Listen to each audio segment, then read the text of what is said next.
lesson. So, good afternoon, everyone.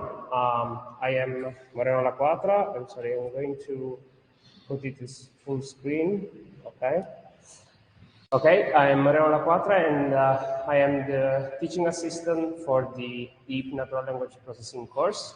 Today I will do half of the lesson. The other half will be done by Professor Luca Cagliero.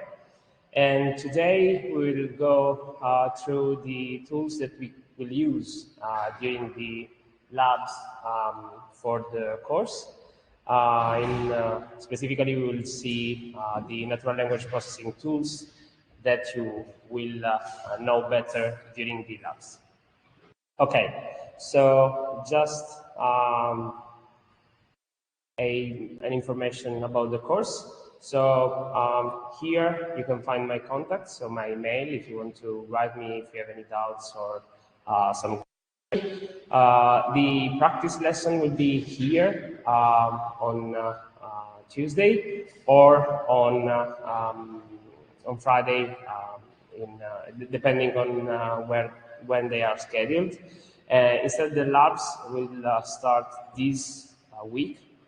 So on Thursday, and we will go in La Dispe. You can find the map to reach La Dispe online. We also created the Discord server for you if you have questions, if you want to join. I think it's better to have a channel like Discord to communicate, just because the mail the mail exchange will remain just between us. Instead, in Discord, if you have shared questions, we can answer them obviously, and everyone can benefit from the answer from the questions that you do. Okay, so here you have the link to join Discord if you want. And this is available also in the slides that I uploaded just before the lesson of today. Do you have questions for this part? Is it okay for you? Okay, let me check if is there a question online. Okay, I think they can hear me well. Okay. So, without further ado, let's start with the goal of today's lessons. So today we will introduce Google Colab. I think most of you already know what Google Colab is, and we will see for those of you that don't know what is Google Colab, what it is, and how it can be useful for our purposes, for the purpose of the course.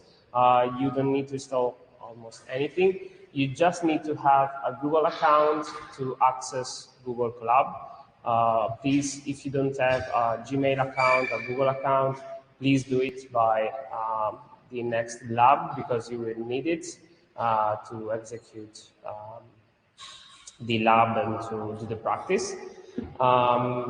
Please do it, because otherwise you should run this on your local PC where you don't have access to GPU usually. Otherwise, if you have GPU, you can use it. But in Google Colab, it's free. It's for educational purposes, so you can use it. And I think you should use it also for the project. Okay, so let's introduce Google Colab. Let's first introduce what notebooks are. Let me do a quick poll. Everyone knows what Google Colab is and what Python notebooks are. Everyone is familiar with that? Okay. Okay, let's do a quick recap. Notebooks are notebooks, but online notebooks that you can use to write human-readable cells and human-readable documentation together with code that you can execute inside your browser. They can usually include cells with code written in a programming language. In our case, it will be Python, and some rich text elements such as paragraphs or questions that you can include both to explain what you are going to do in the code and to do some some educational background or introduce something. Okay, you can include in your notebook an analysis or a description of what you're going to do. You can include some results, some tables, you can do screenshots, you can also do Markdown table, and you can report it on Google Colab. I think it's a valid tool to be used both for the practices, and we will use it, and both for the final project that you will deliver. And I think it's a good environment to execute your code, to experiment with, and to report also some results if you want. It can be used to train some models that you will see. Of course, you have limited budget, you will see it. But if you don't have access to huge compute, I think it's a good start to use these notebooks. Okay, in the background, what Google Colab is a Jupyter notebook. It's a server that hosts a Python kernel, and what you do is to actually run the code that you write on a kernel. So you can also install some packages from Python, or you will see how to do it. And the good things to know is that it's remote, that it means that it's not hosted on your local machine, and you can also access it whenever you want and wherever you want, with some limitations, but it's actually very good to know that you are able to access those notebooks. A little bit of how it works. It's actually computational engine, a kernel that is behind all of this. You can use it to, of course, write the code and the documentation cells in your Google Colab or in your notebook, and then you can run it in a remote server. So you just need to install your browser and to have a Google account to, of course, access Google Colab as a service by Google. Okay, this is an example. Here you have a documentation cell. Welcome to DeepNLP, it's a course. You can execute OS level commands by prepending an exclamation mark. It means that you can install some packages using pip that you usually do on terminal, and you can do it by using an exclamation mark and then pip install and the name of the package. Here, for example, you have pandas. Then you have some magic functions. I don't know if any one of you is already know what it is. You have some commands that start with a percentage symbol, and you can use it for different things. You can use it to change folder and to make the change persistent. So you can use percentage CD and then change to another folder, and this will be recorded, and the next cells will be executed in the folder you changed into. So it's actually very useful to use some of these commands. You can also capture the output of some cells without having to show all the computation and so on. Okay, here you have just another example. You have the students. You can write Python code to write something in Python. It's very easy. You can have Markdown cells. So you can use Markdown for formatting your documentation. Please do it also for the final project. If you want to include something that explains what your solution is going to do, please use Markdown to do some code examples together with some explanation. You can use any command from Markdown to include some headers, to include some mathematical equations with the dollar symbol. You can use bold, you can use italic, and so on and so forth. Please, if you have questions or if you have something that's not clear, please raise your hand anywhere you want, and I will try to answer.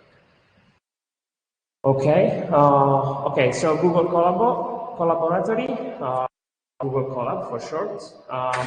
It's a tool that allows you to access some computational resources, even GPUs that are very limited nowadays.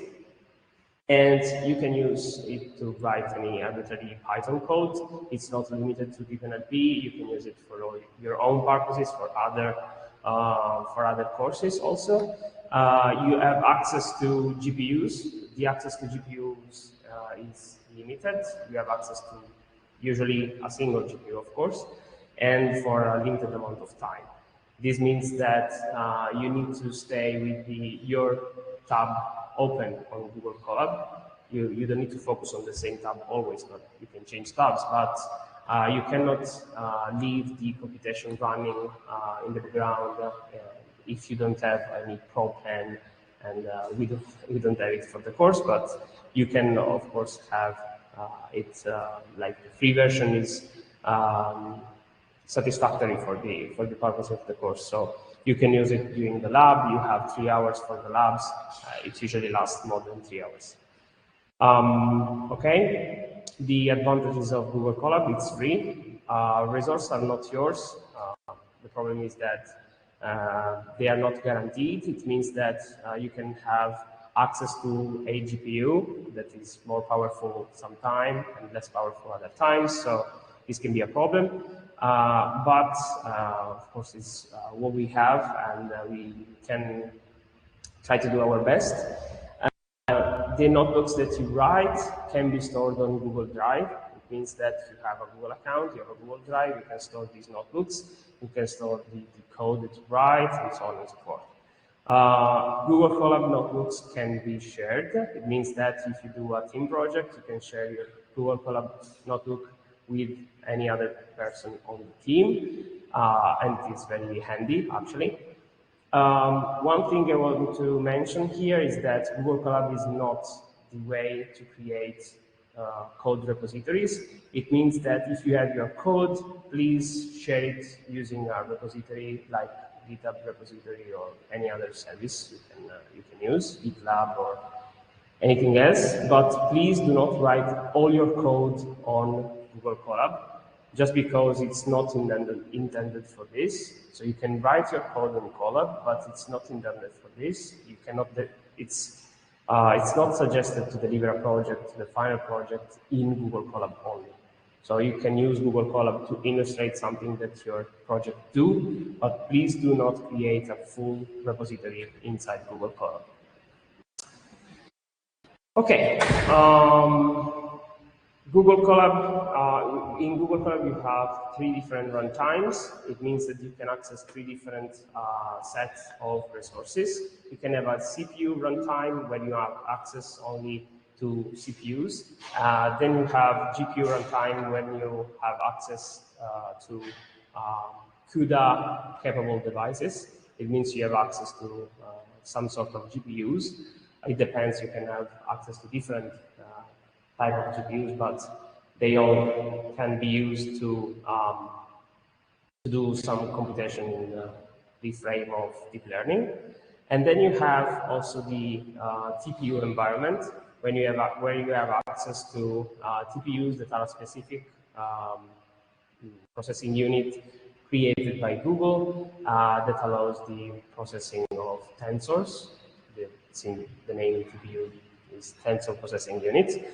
And you can use it if you write code that runs on TPUs. They are very powerful, but usually it's not required for the course.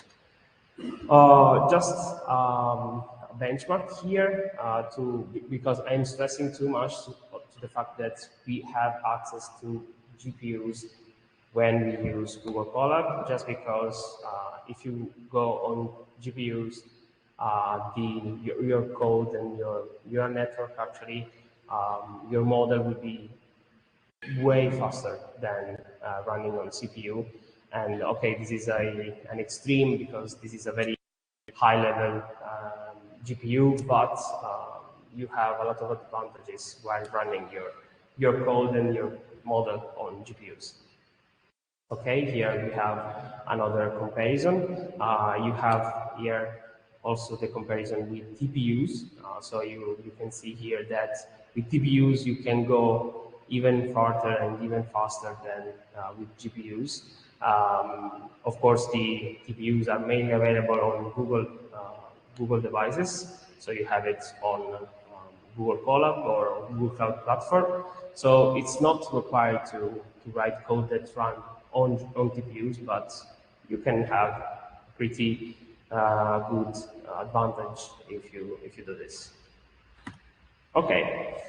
Yes, how I already said, the hardware is provided by Google and is limited by Google. It means that you don't need to have expensive hardware, but your hardware is given by Google, and Google can actually limit the runtimes whenever it wants. Google Colab is designed to be interactive. It means that you should actively use Google Colab to do not have the runtime be stopped. Another very important things to understand is that data that you create is not persistent. It means that if you create a model, if you train a model, and if you save it, and if you don't save it to Google Drive, like on purpose, it will be destroyed with the runtime being closed. It means that if you save your model on your Google Drive, it will be persistent on your Google Drive. But if you save it in the temporary runtime that you have on Google Colab, it will be lost once the runtime is stopped. Okay, the pro are the fact that we have almost 4 hours of free GPUs. It means that we can access some GPUs, like here I reported some models of GPUs, but we can use it for almost 4 hours without problems. You can use Google Drive to store your data. It means that you can import your Google Drive and you have access to a given folder, and you can store, I don't know, model checkpoints or the output of your model, the log of your model, and so on and so forth. Another thing to understand is that you have a way to document your pipeline, so you can use Markdown again. Please do it. Just a set of code cells is not very understandable for a person, for another person that is not you. So please document what you do. It's actually very handy and very important. Yes, you don't need expensive hardware, and you can sync actually your notebooks on GitHub. It means that if you have a repository, you can store the Google Colab notebooks that will be interpreted as a Jupyter notebook in GitHub, sorry, in your repositories. And so it's actually a way to store something that you did, for example, for the first lab, second lab, third lab, and so on and so forth. It's something that you can try to do. Okay. Yes, we are again too much slides on Google Colab. Yeah, this space is limited. It means that if you store a lot of model checkpoints, you can find out yourself like your kernel be stopped because you have limited disk space. Is usually limited to 60 gigabytes, I think. So please be aware that you have also this limitation. And yes, you can have at most 2 notebooks active at the same time. Okay, so do you have questions about this first part? Has been clear for all of you? Just raise your hand, anyone that has never used Google Colab before. So every one of you has used Google Colab, okay? So those slides were not so new for you. Okay, nice to know. Okay, we can start with some with the introduction of some text processing tools. So what is text processing before anything else? Text processing is the automation of the process of using text and trying to parse important things from text. Usually text is considered as structured data. So it means that you have not some structure. It's not a table that you know this column is referred to this column is referred to that. but you have unstructured data. And what we want to do is to extract some knowledge. This is the end goal of natural language processing, extract some knowledge from text, right? We start from text processing, of course, because we are dealing with Python code, we are dealing with strings, and we need to know how strings are managed in Python. Okay, so in Python, what you can do, like all the basics operation that you can do in any programming language, you can search and replace, you can format some text, you can divide text into letters, into words, into, we'll see what tokens are also. So we have words, we have tokens, you can use some of these words. And in Python, the strings are considered as an array of characters. So we usually have this duality between a string and an array. So the string is interpreted as a string, but it's also an array of characters. So here you have an example, s equal to welcome. So you have a string s defined as equal to another string, welcome. You can define even multi-line strings. It means that if you have like very long strings, you can define it as a long string by using the triple quotes, like 3 times double quotes or single quotes. Usually, this is what I referred to before. You have strings that are arrays of characters. It means that if you access the first element of S, in this case, is the first character of S. So you have W as S0. Okay, there is an ND package in Python that is called RE, that is regular expression package. You should use it if you need it.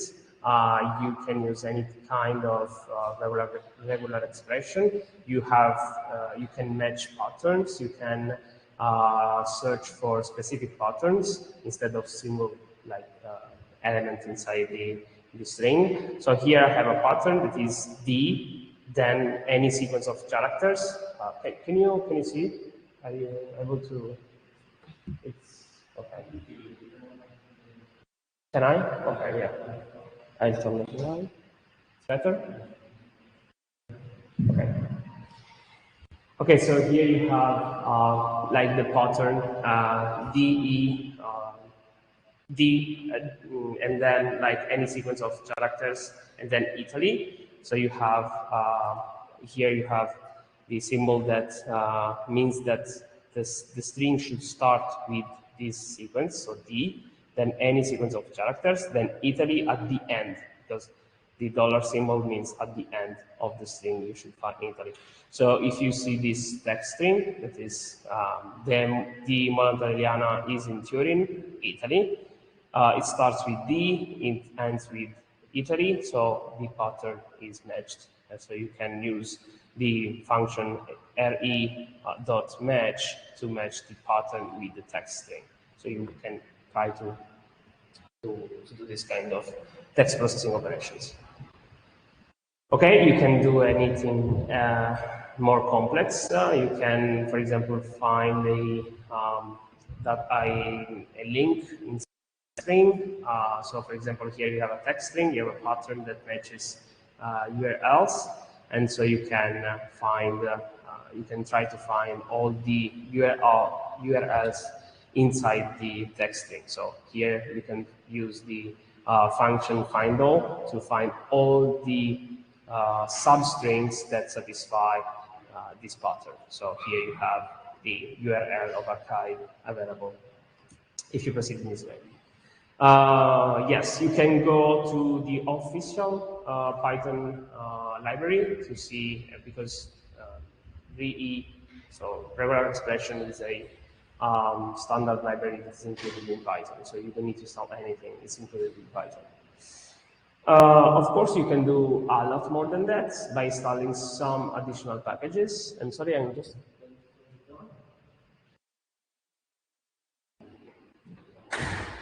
Okay, you can install any package you want. I think if you're familiar with Python, you know that you can install a lot of packages. You have a lot of packages in the field of natural language processing. This list will be, of course, not comprehensive at a great extent. Here we will go to an overview of the tools that we can use if you want, and you can use if you want, in the lab or in your final project. Here you have a list. Let's start with the first one, is TextBlob. You have a package that provides a set of APIs that can be used to dive into simple tasks in the natural language processing field. Here you have an example. You can wrap a string inside an object that is a text blob, and then you can actually identify the part of speech of each word. It means that you can find if a word is a verb, if a word is a noun, what kind of verb, what kind of noun also. So here you have Python is an high-level general purpose programming language, and you can see that Python is identified as a proper noun, and NP stands for proper noun, is a verb, A is an article, actually is the determinative article, I think, I don't know. High level is an adjective, general purpose is an adjective, and so on and so forth.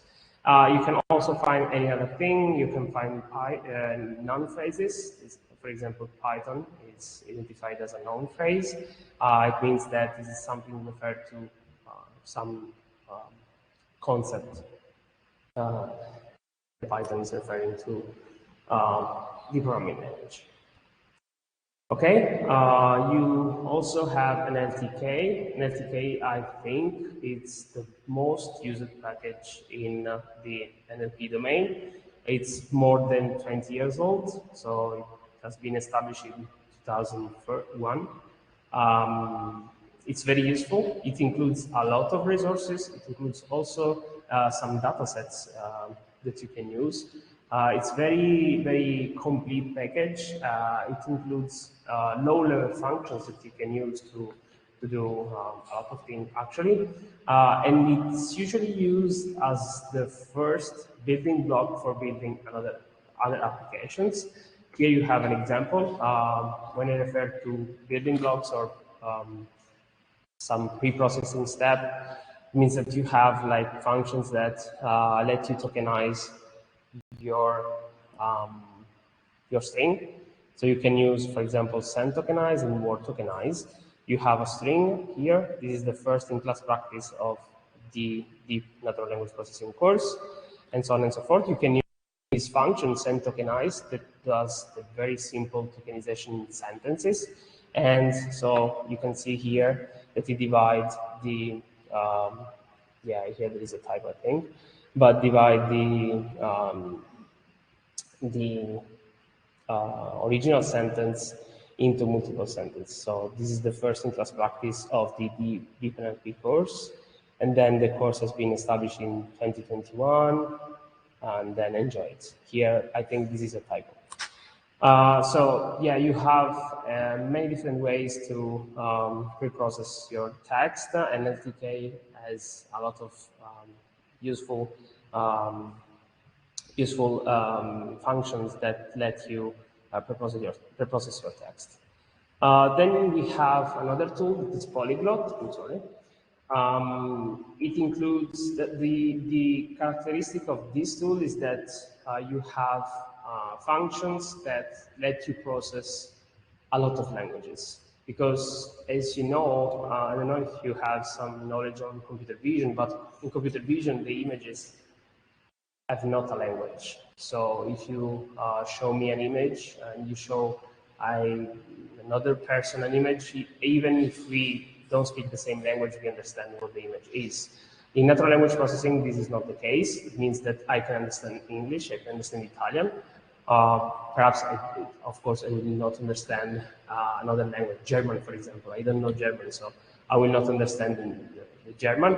And the same happens for packages. If you have, like most of the packages that we will use will be created, or at least they are intended for English, for the English language. This is the most available one.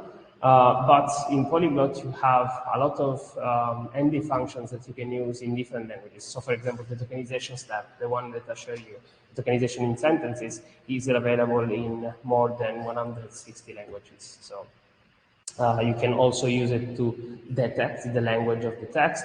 You can use it to detect named entities. Means that Python, for example, is a named entity referring to the programming language. If you find in the text Elon Musk, it means that it's referring to the person Elon Musk. Those are named entities. And you have named entity recognition for more than 40 languages. So if you're dealing with multiple languages, or at least some languages that are not English, you can try to use Polyglot to do some pre-processing or some functions that you need. Yes, Akavo here, you have some limitations for non-Linux OS, that if you are on Windows, you can have problem, or on Mac OS, you can have problems, but usually on Linux, you don't have any problem.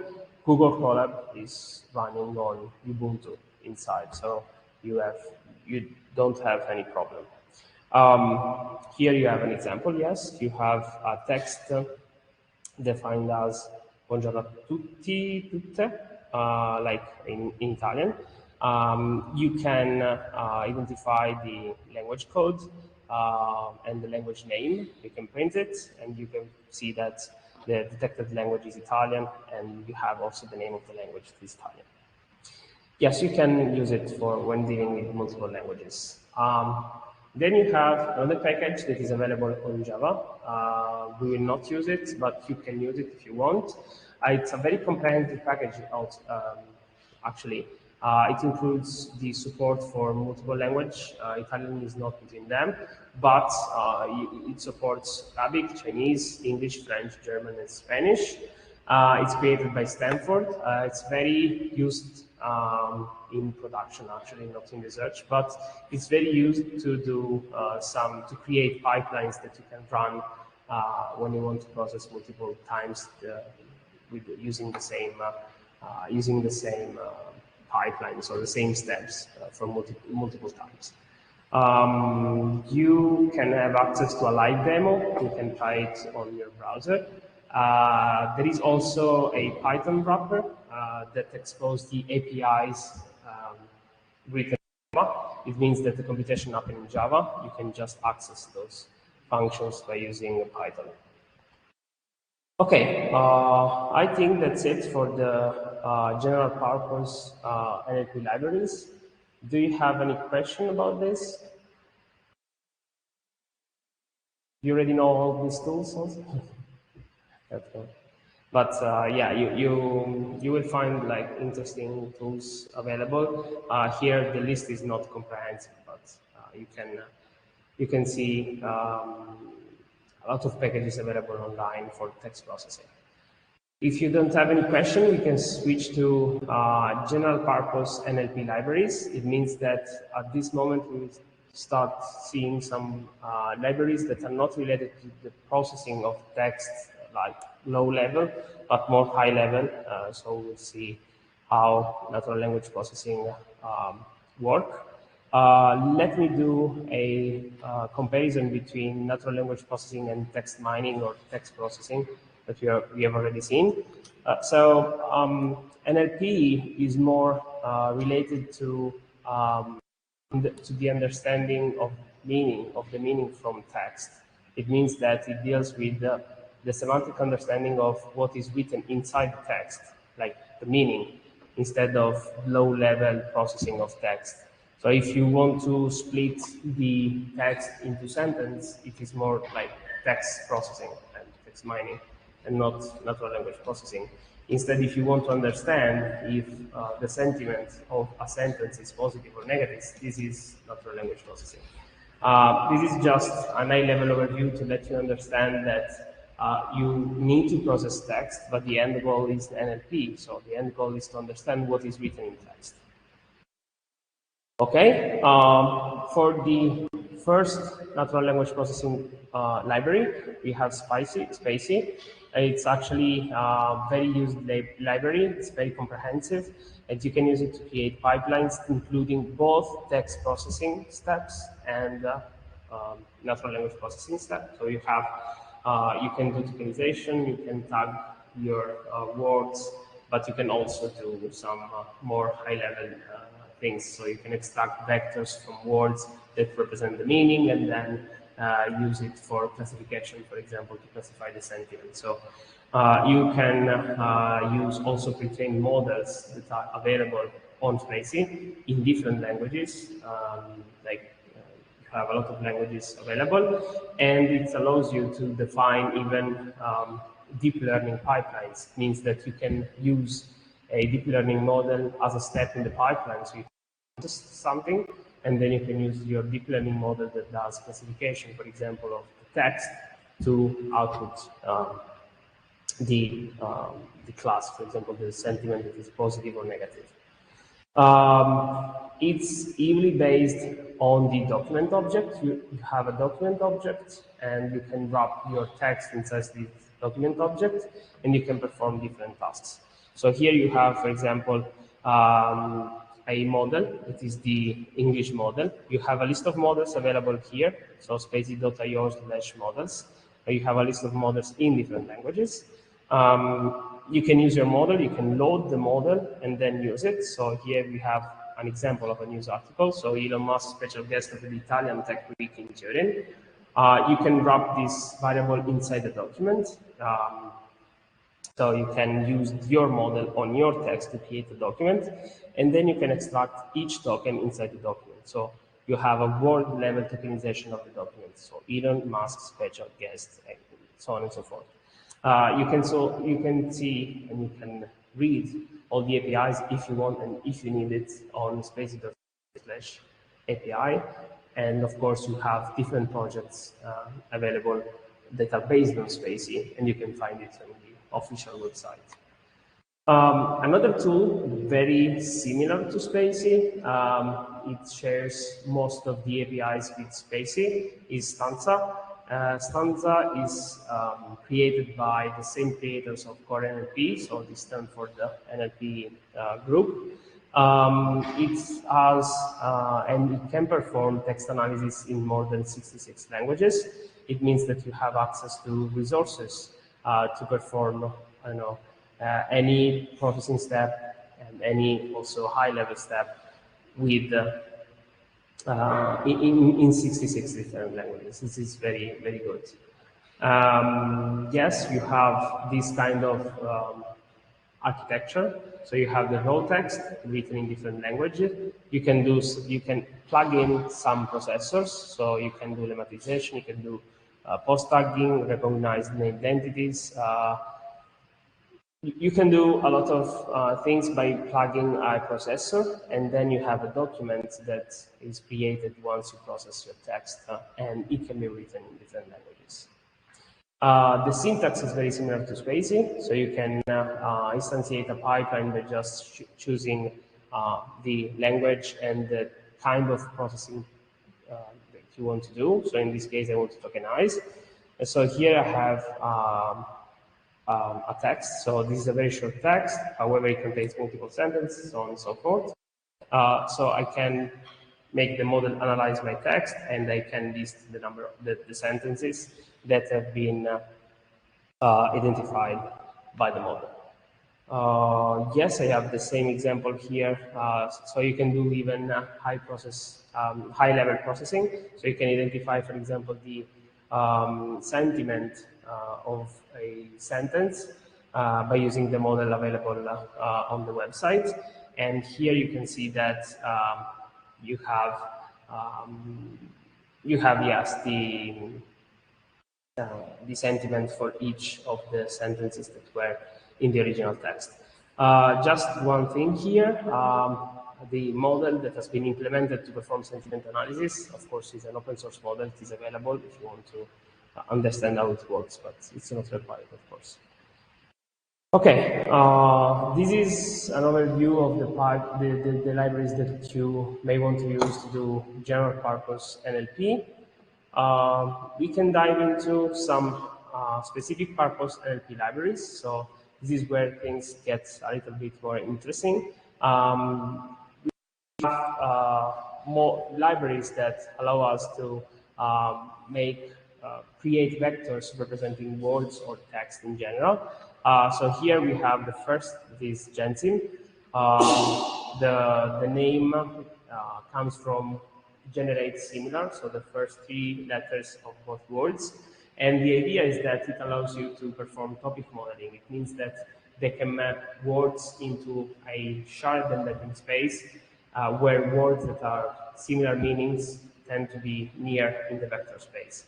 I think you will see the concept of topic modeling with Professor Pagliero. I don't know if you already seen it in the previous lesson, but I think you will see it like in the next lesson. Actually, what you need to know is that you can map words into vectors that, and on vectors you can perform some mathematical operations. So for example, you can add the vector of queen to man and subtract woman to obtain king, for example. You can do some of these operations, and Gensim is the standard way, and actually the most efficient way to create these word level embeddings that let you map each word to a single vector. Of course, you have also Cython implementations that allows you to create and process a lot of text to create your own embeddings very fast. Okay, here you have an example of topic modeling. Just a question, have you seen topic modeling already? No? Yes, no? No? Okay, I think you will see today with Professor Pagliero. However, the idea is that here you can use a topic model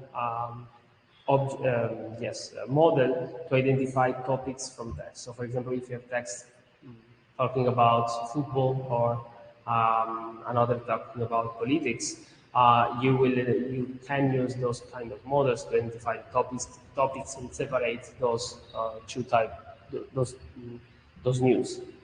Yeah, here you have just another other 2 examples for models that you will see also in the lab. You have Latin semantic indexing, Latin Dirichlet allocation, the author topic model. Those are models that you will see will be very helpful, very handy to have, like in a single package. The pre-trained models, you can train your own model. So it's very handy package to deal with topic modeling.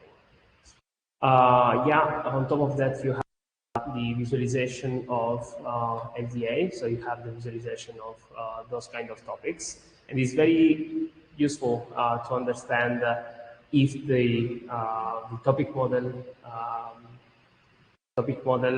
has understood what are the topics. So if it groups topics in a reasonable way.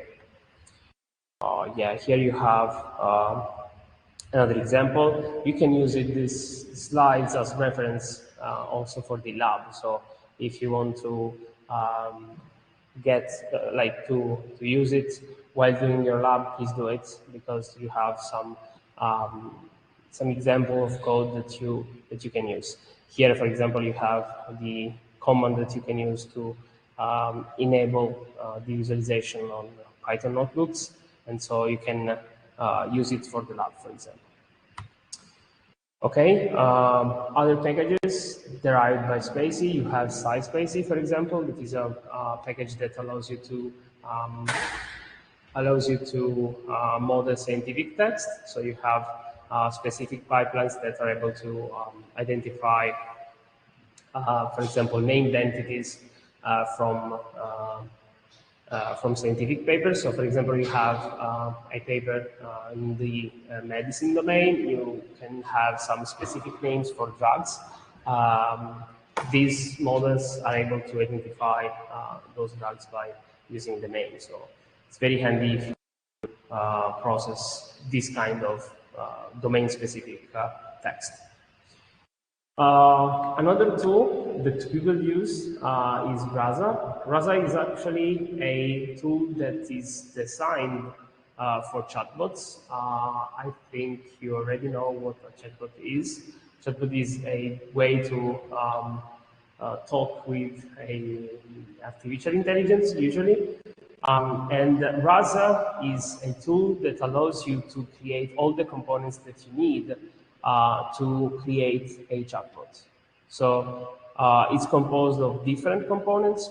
You have the natural language understanding part. It means that it understands what you give as input. So what is the weather like? This is your input. It should understand that you are asking for the weather. Then you have the core that implements some internal procedures. And then you have the NLG part, so the natural language generation parts. It means that once the model understood that you are asking for the weather, then it does some internal processing. And the next step is to generate the text to be used as your answer. It can be just a retrieval step, so just using the API from the weather to get you the temperature and so on. Or it can be like something more complex, like generating a new text to be answered to the user. Okay, yes, this is the architecture. So you have actually the NLU part here that lets you classify the intent, so the intention of the person that is giving the input. So what is the weather like tomorrow? This is the question. Then you have the core part here. So you have some neural networks perhaps that are used to understand what are the various parts. So tomorrow, it refers to tomorrow. So it lets the internal model understand what is going on. And then the natural language generation part create the output for the end user. Okay, this concludes the presentation of specific purpose libraries. We will then go to the deep learning frameworks that we will use and I want to present to you today. Do you have any question for these libraries? Is everything clear? No questions? Okay. So if you don't have any question, let's go into the introduction of deep learning frameworks. I think you already know what are some general purpose deep learning frameworks available almost everywhere today. So you have Keras, you have TensorFlow, you have PyTorch. Do you know each of them? Raise your hand if you know those frameworks. Okay, PyTorch. So you don't need to know in details each of them, but you know that they exist. So you know PyTorch, TensorFlow, and Keras. They are general purpose frameworks that can be used to create neural networks, to train neural network models. And actually, TensorFlow is an open source library. It offers API both in C++ and in Python, and it supports, of course, it's created by Google, and it supports CPU, GPUs, and TPUs. It's available online, you can use it. The fact that you want to use TensorFlow instead of PyTorch, it really depends on your taste instead of what you need. Want to, because with both PyTorch and TensorFlow, and actually Keras is built on top of TensorFlow, you can do the same things. So you can define the same neural network, the syntax change, some performance changes, but actually they allows you to do the same thing.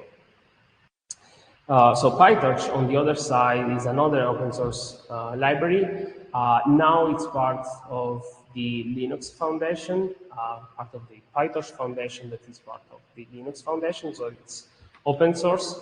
It has been created originally by Meta and has been maintained by Meta.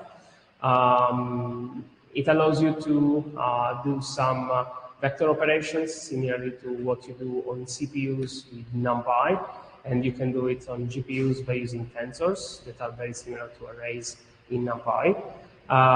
It's usually more used in research rather than in industry, but I think those things are like interchangeable now.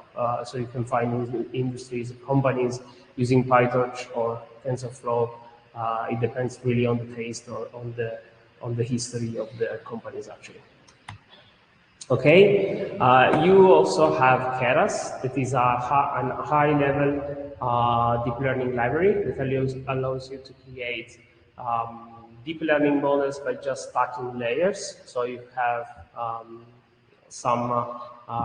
you can define a specific type of layer and stack multiple of them on each other. So you can create a fully connected layer, then a CNN layer, a convolutional layer. You can create an average pooling and so on and so forth. You can create it by using Keras, and you can have then handy APIs to fit your model by using the train and test it, the training examples and labels. It's similar to, I don't know if you're familiar with scikit-learn, but the APIs for training are very similar. So you can use fit with train inputs and train labels. Okay, the choice between PyTorch and TensorFlow is really up to your taste. It depends on the deep learning course. It really depends on what you want to do. You can use PyTorch, you can use TensorFlow. It doesn't matter, actually. You can use the tool that you find to be the most easy to use for your goal or for the project goal. Yes, you can have some differences, like for Python programmers, PyTorch can be very easy to learn. The data availability and the model availability can let you prefer a framework instead of another, because usually you can have pre-trained models that you can use in one of the two libraries. And yeah, the rest, it depends on the requirements and on your taste. So it's not a choice that you can do for the course. It depends on your taste. Okay, so we can go on and conclude this lesson by introducing some deep natural language processing libraries. It means some libraries that are based on PyTorch, TensorFlow, or other deep learning frameworks that allows you to use natural language processing models. Just a quick timeline, a quick overview of the natural language processing situation right now. So we have the introduction of word embeddings, what I introduced you like very briefly in the previous slides. So you have vectors, words that are mapped into vectors, and those vectors are semantically meaningful. It means that words that appear in the same context tend to have similar meanings. It means that if you have the words, I don't know, words related to the NLP tasks, so you have tokens, words, and phrase and sentences, they stay near in the vector space, and they are very far from, I don't know, from terms related to electrical engineering, for example. So motor or railways, I don't know, other things. So the vector associated to each word is semantically meaningful. It means that if you have a word, you can look up like at the nearest neighbor, and you can find, for example, synonyms for this word. So it's very interesting to see those kind of word embedding models. They've been introduced between 2013, 2014, and 2016. Actually, those three, you will see the details of those three models in the course. You have Word2Vec, you have Globe, and you have FastText. They have been introduced between 2013 and 2016. Then on 2017, we had actually a revolution in natural language processing by the introduction of transformers. I don't know if you are aware of what a transformer is, like at a high level. We will see in the details in the course what a transformer is. But they started the revolution since 2017, and because they applied for the really actually don't know if it is for the first time, but actually they reached very high level performance by using transformers in natural language processing for the first time in machine translation. But then the same architecture has been propagated in other tasks, and they actually are today ubiquitous in natural language processing. Okay, so the 2017, actually 2018, marked the beginning of the deep natural language processing revolution. The name actually of the course that has been established last year comes from the idea that you apply deep learning to NLP, so natural language processing. Okay, and let's start with some tools that you can use. You can refer to those slides while creating your project, while thinking about extension, thinking about what you can do, and also, of course, for the lab. The first tool I'm presenting you is Flare. Is created by Zalando Research, and it allows you to create embedding models for different from different architectures, actually, because you can create vectors of sentences or words by using different architectures.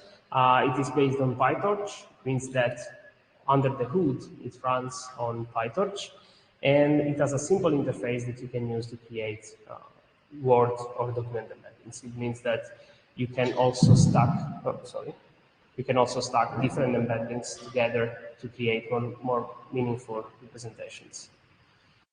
Spacy, again, you have Spacy that you can use to use some pre-trained, for example, deep learning model inside the workflow of Spacy. So you can use even CNNs have been used in Spacy. You have transformers available in Spacy that you can use for doing different actually tasks, such as partial speech tagging and so on and so forth. Okay, then you have Spark NLP. I don't know if you are familiar with Apache Spark, but it's actually a library that is built on top of Apache Spark and allows you to perform some NLP operations. You can actually define different kind of deep learning pipelines, and at the core, it uses TensorFlow to implement the model that you use.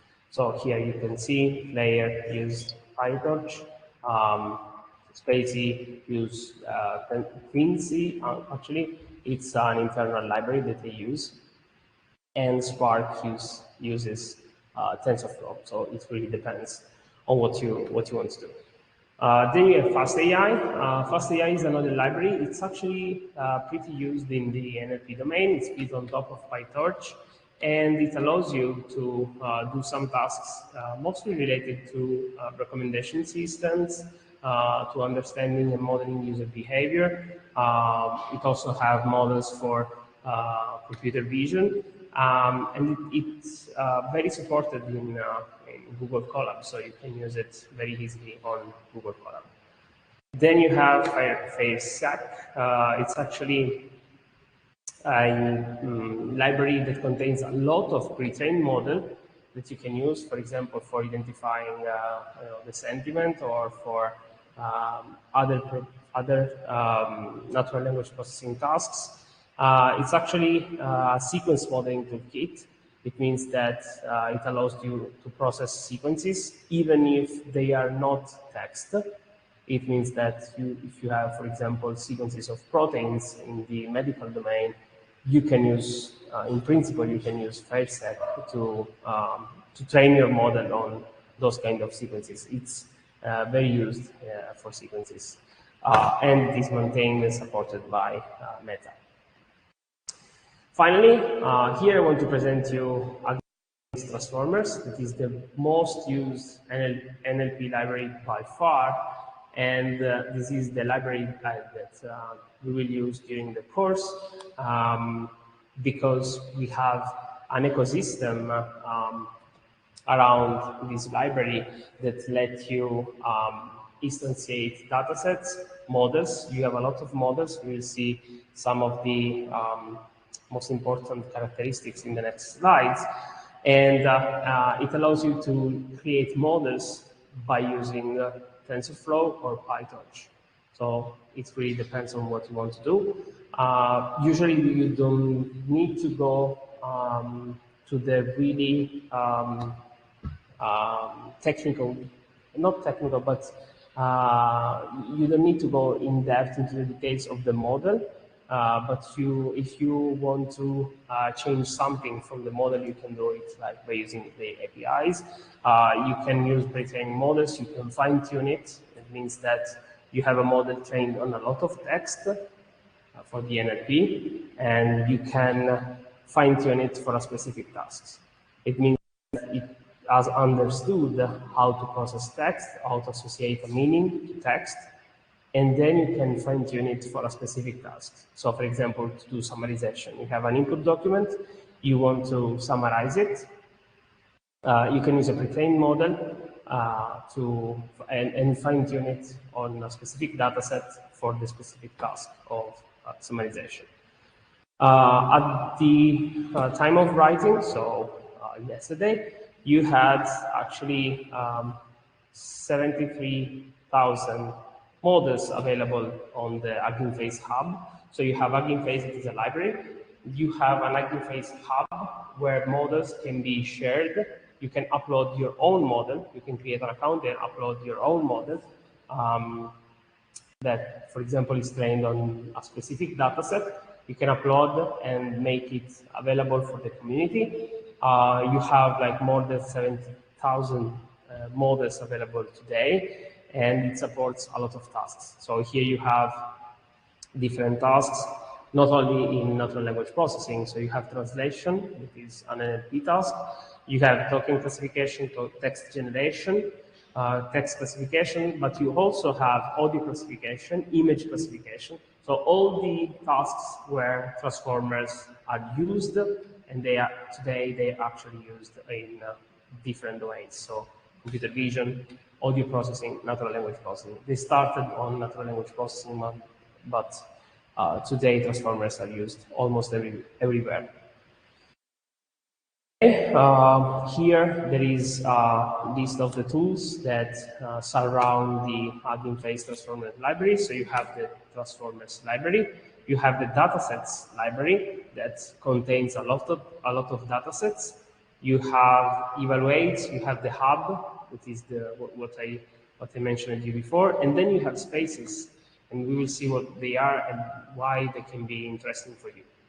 So datasets, other than Transformer, is a library that allows you to access a lot of data collections, mostly related to NLP, but you also have audio datasets or computer vision datasets. You have an app also for the datasets, so you can browse different datasets, and you can access, actually in a very easy way, different data collections.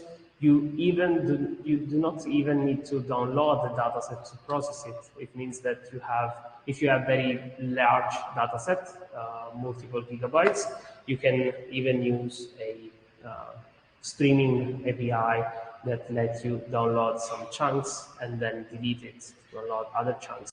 So you don't need to have a lot of space available on your hard drive to process a large dataset. Then you have Evaluate.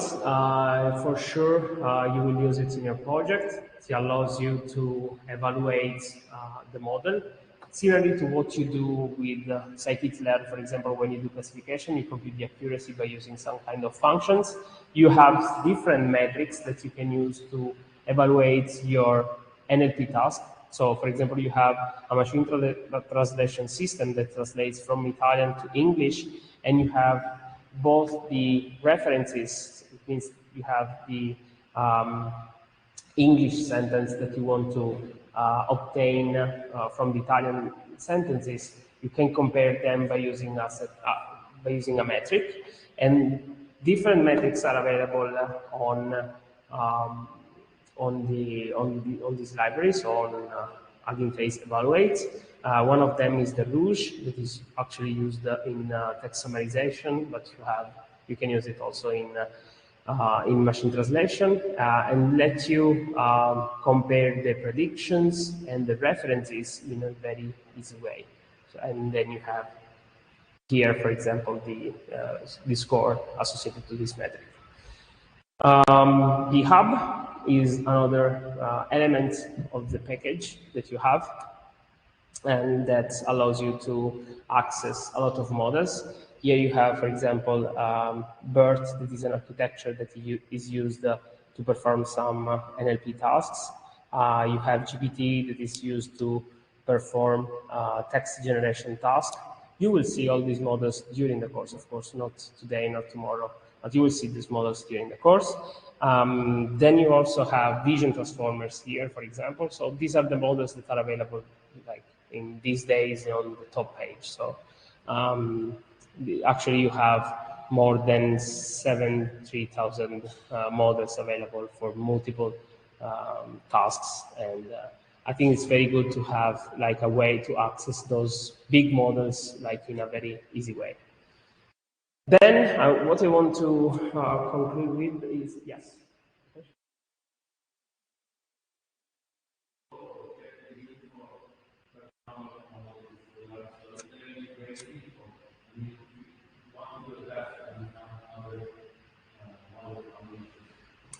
Yeah, this is a very good question. I don't know if I repeat the question just for the people that are online. The question was if there is any kind of peer review to check the quality of those models and which is the better for a specific task. This is the question. Okay. There is no peer review, so this is not any kind of review.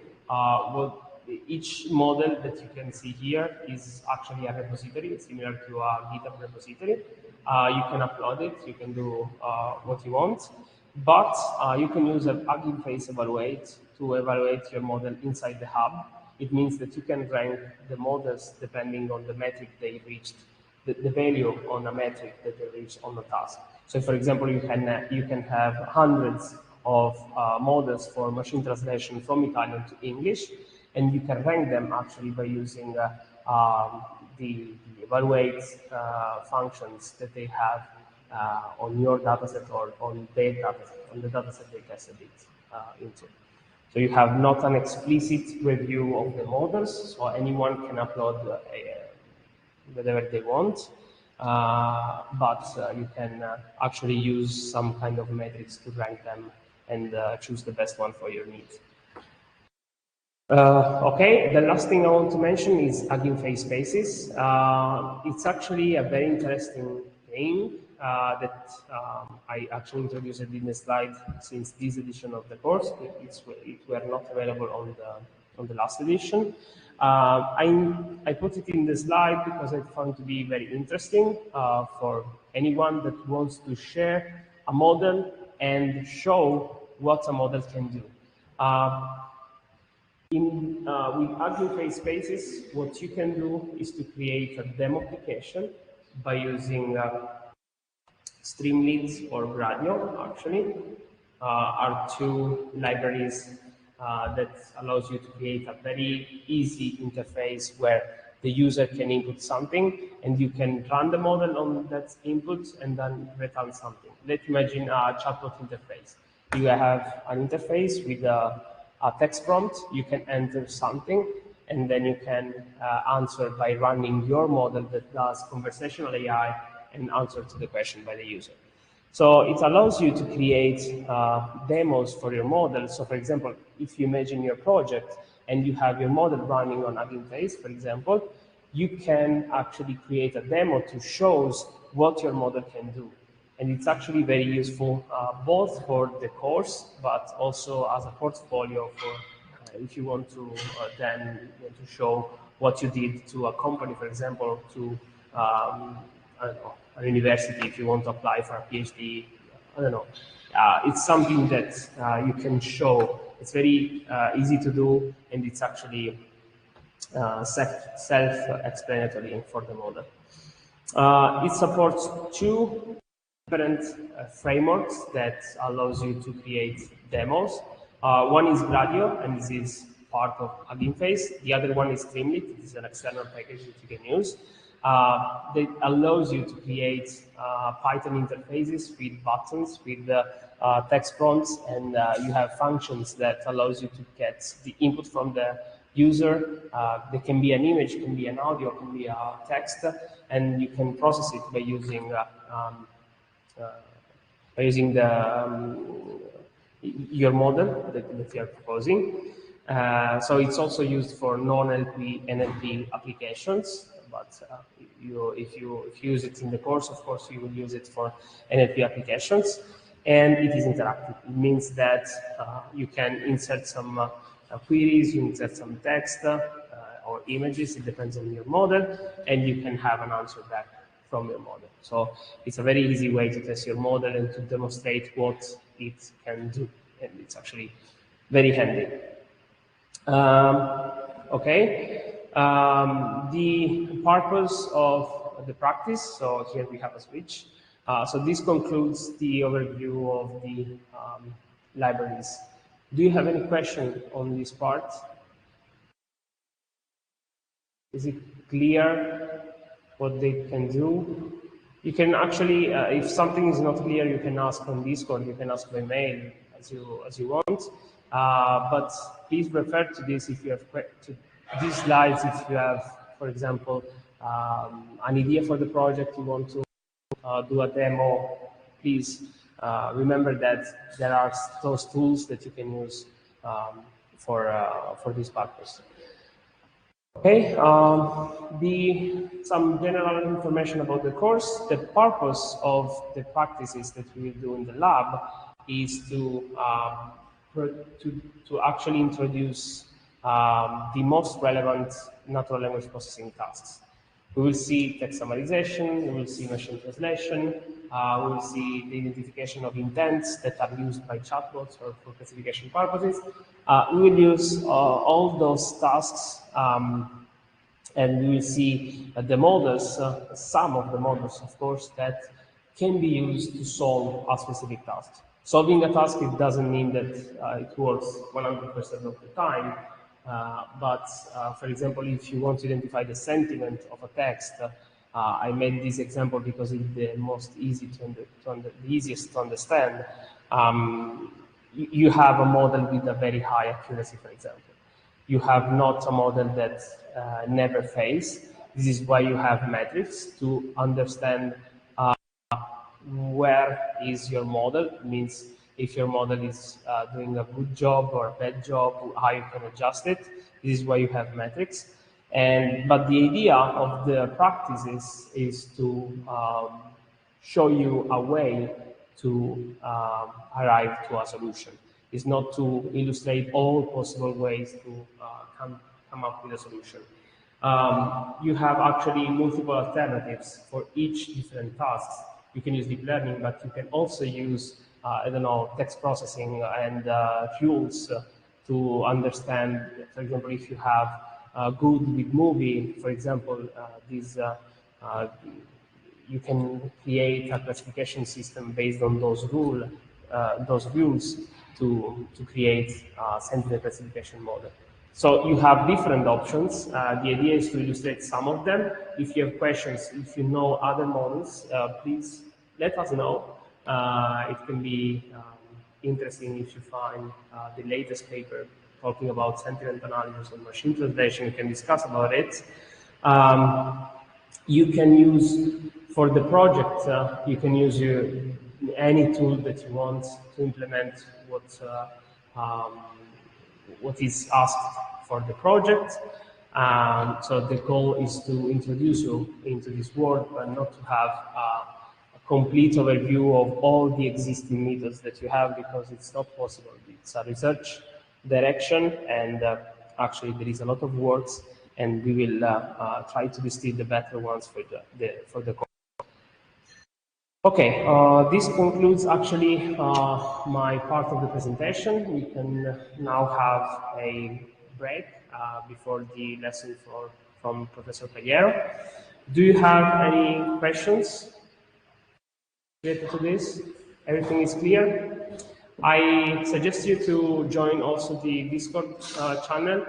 Let me know if the link does not work, but you can ask questions. There are dedicated channels to ask questions on the Discord channel. Please use the link only yourself, only the students, not do not share it with other external members. They can join, but it's actually useful to have only the students from the course part of the course, part of the Discord of the course itself. Okay. Okay, so thank you for this part. I will also stop the recording of the lesson. The next part will be done by Professor Pagliaro. Do you have questions online while we are here?